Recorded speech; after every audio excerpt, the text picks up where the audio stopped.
માં સફળ છે માટે બાળક પાસેથી એ સફળતાની અપેક્ષા શેને માટે? ઈશ્વરે બધાની ફિંગરપ્રિન્ટ્સ જુદી બનાવી છે. એનો અર્થ એમ કે દરેક માણસ જ જુદો છે. જો એવું ન હોત તો ગાંધીને ઘેર હરિલાલ ન હોત.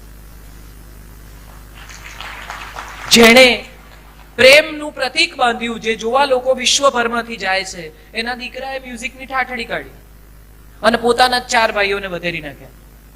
શેને માટે? આપણે કોઈ એક વ્યક્તિ વિશે શું કામ એવો નિશ્ચય કરી લઈએ છે કે આ આમ છે માટે આને આમ હોવું જોઈએ? આવું કોઈ સમીકરણ જગતમાં ઉપલબ્ધ નથી. તમે શિક્ષક છો, બહુ સરસ વાત છે, બહુ સારા શિક્ષક છો, એથી પણ સારી વાત છે, પણ એનો અર્થ એવો નથી કે તમે તમારા બાળક ઉપર 30 બાળકોની ડિસિપ્લિન લાદી દો.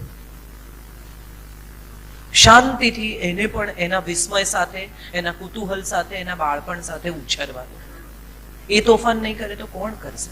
અહીંયા આમ છોકરું ફરતું હોય ને તો તમને બહુ નડે નહીં, પણ કોઈ મોટો માણસ ફરતો હોય ને તો તરત નડે. તો ભાઈ બેસી જાવ ને એક જગ્યા ગોતીને. બાળક ફરતું હોય તો તમને એમ થાય કે એ તો ફરે જ ને.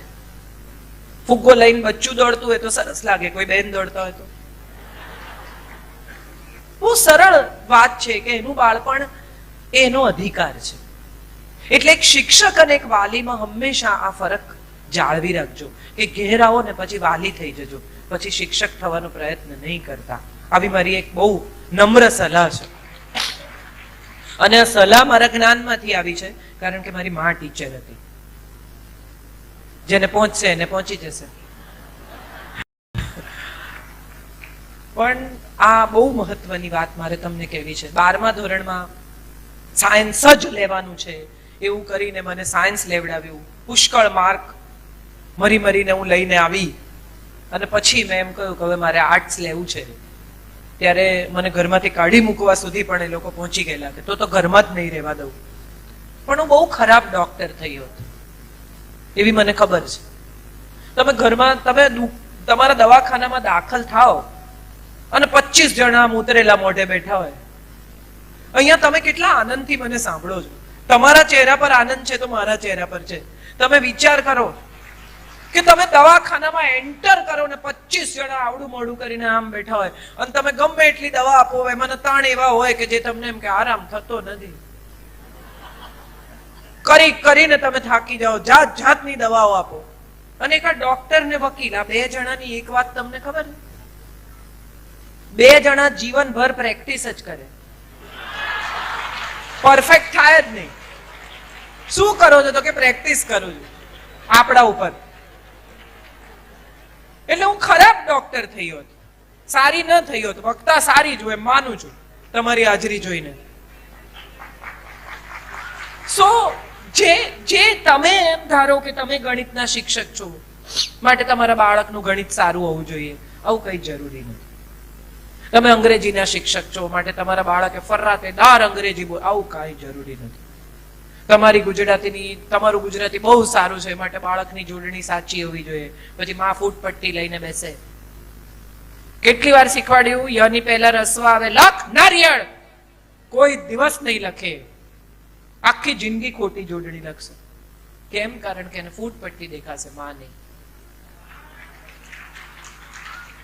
બહુ સરળ સાદી વાતો મારે કહેવી છે.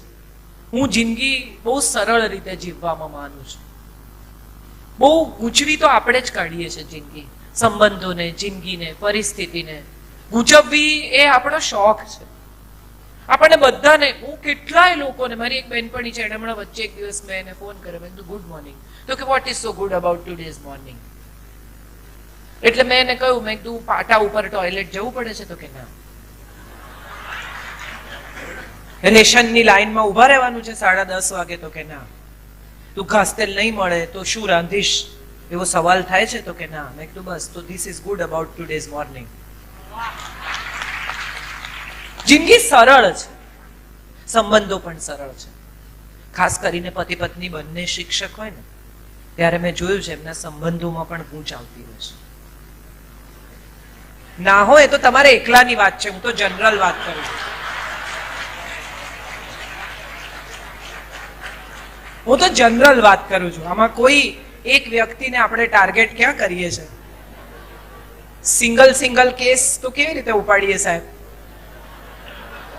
પણ એ રીતે ગૂંચ આવતી હોય છે કે બંને પર વર્ક પ્રેશર બહુ હોય, બંને પુષ્કળ નોટ્સ તૈયાર કરવાની હોય, બંને પેપર તપાસવાના હોય, બંને ખૂબ કામ કરવાનું હોય, અને ત્યારે બંનેની પરસ્પર એવી અપેક્ષા હોય કે થોડી થોડી મદદ બંને જણા કરી દે.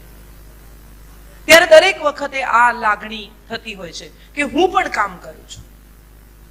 ત્યારે મને એવું લાગે છે કે આપણો સમાજ હવે બદલાઈ રહ્યો છે, અને ત્યારે પતિએ પણ થોડીક ઘરની જવાબદારીઓમાં જો રસ લે ને તો હું માનું છું સંબંધો બહુ સુંદર થઈ જાય. આ બહુ મહત્વની વાત છે, કારણ કે સ્કૂલમાં હું અત્યારે 2 કલાક બોલીને બેસું ને તો મને ખબર છે કેટલો બધો થાક લાગે છે. આજે જ અમે વાત કરતા હતા માવજીભાઈ સાથે કે 2 કલાક બોલ્યા પછી શૂન્યાવકાશ થઈ જાય, તમારું મગજ બહેર મારી જાય. તમને કોક એમ કે ને કે અમારા ઘેર જમવા આવો અને પછી પૂછે તમારી પ્રેરણા શું, ત્યારે તમને એમ થાય કે મને જવા દો ને હું હાથ જોડું, મેં એવું તે શું કર્યું છે કે તમે આવી પરીક્ષા લો છો? કારણ કે તમે પૂરી નિષ્ઠાથી 100% હું અહીંયા ઊભી છું. શિક્ષક પણ 100% ભણાવતી હોય છે જેવી. અને 10 થી 5, 7 થી 1 ની આખા દિવસની જોબ પછી જ્યારે ઘરે આવે છે ત્યારે એની થોડોક અવકાશ, થોડીક શાંતિ, થોડોક સ્વયં માટેનો સમય મળવો જોઈએ. કારણ કે તમે એટીએમ માંથી વિડ્રો જ કર્યા કરો ને કશું ડિપોઝિટ જ ના કરો ને તો કાર્ડ તમને ખાલી બતાવે. થોડું થોડું દરેકને પોતાનામાં ઉમેરવાની છૂટ મળવી જોઈએ.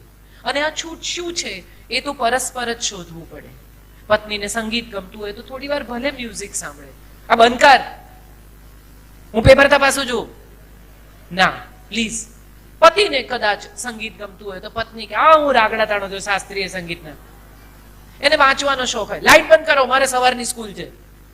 ના, થોડુંક એકબીજા સાથેનું એડજસ્ટમેન્ટ એ દાંપત્યને પણ સુંદર બનાવશે અને તમારા પ્રોફેશનને પણ વધુ નિખારી આપશે.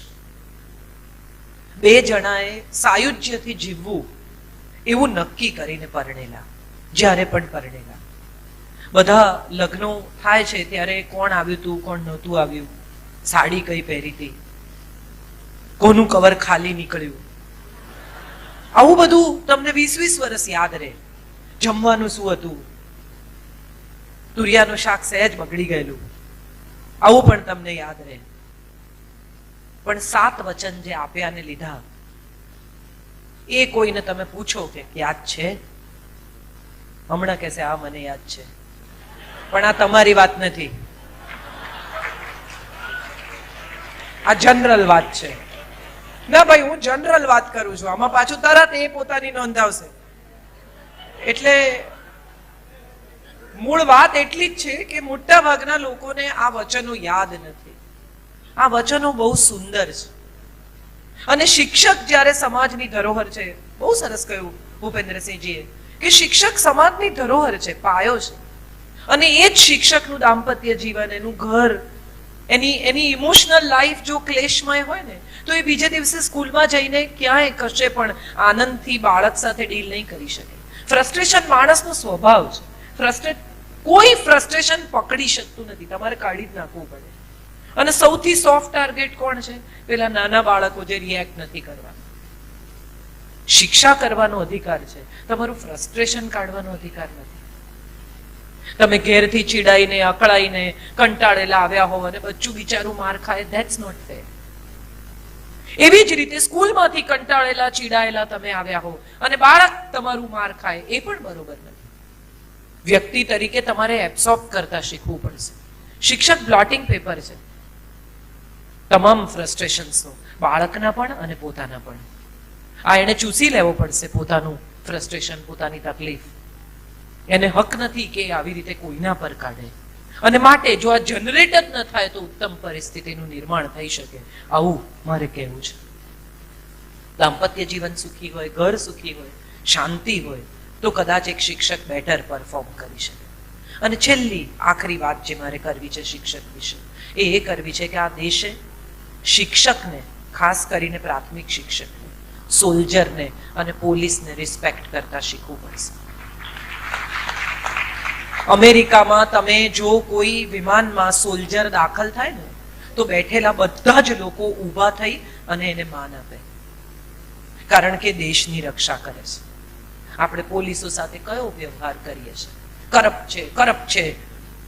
કેટલા લોકોએ કરપ્શન કર્યું અને કેટલા લોકોની નજરે તમે કરપ્શન જોયું કે આ મેં જોયું છે પોલીસને લાંચ લેતા? કેટલા? કોઈ નહીં. આપણે સાંભળેલી કહીશું ની વાત.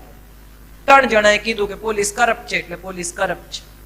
સાહેબ, આ યુપી બિહાર થી, સાહેબને તો ખબર છે, યુપી બિહાર થી જેટલા પણ આઈએએસ આઈપીએસ ઓફિસર્સ આવે છે ને, એ બધા છેલ્લે ગુજરાતમાં ઘર લઈને રહી જાય છે.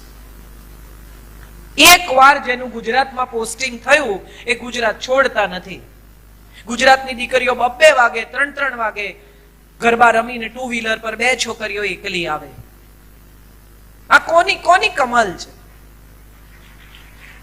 અડધી રાત્રે તમે 100 ડાયલ કરો અને જો પોલીસ વેન 5-7 મિનિટમાં ન આવે તો મને ફોન કરજો, હું એની જવાબદારી લેવા તૈયાર છું. આ મારા અનુભવો છે. બહુ કામ કરે છે આ દેશની પોલીસ, આ દેશના સોલ્જર્સ, આ દેશના શિક્ષકો. માસ્તર નથી, ગુરુ છે.